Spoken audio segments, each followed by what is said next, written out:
Assalamu alaikum, hurmatlı tuğanlar. Biz abdan biz sizlerdi abdan görüp kuanıp turabыз.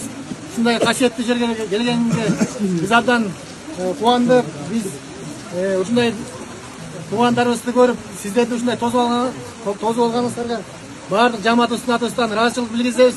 Biz дагы ушул өзүбүздүн топ менен, ушул федерациябыз менен ушул Кытай жергесине келип, өзүбүздүн улуттук оюнубуз Көкбөрүнү өнүктүрөлүп деген максат менен келип атабыз.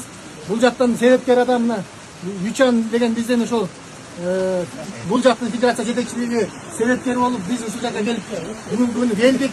Кудай буйруса азыр алдыга жакшы чоң кадамдарды, максаттарды коюп жатабыз. Ушул жылдын 7-айында буйруса биз Кыргызстандагы эң мыкты көкбөрүүчүлөрүбүз курама команда менен келип, ушул жактан сиздерге келип жакшы бир майрамдык оюн тартуулаганга даярданып баштадык. Буйруса ошол касиеттүү жерден biz дагы ошол аксакалдардан бизге кыргызда айтып коет эмеспи? Жамгыр менен жерге көрөт, бата менен элге көрөт деп. Ошо аксакалдардан бата алып деп келдик. Ар дайым ушундай ишиңиздерде ийгиликтер, жакшылыктар болсун.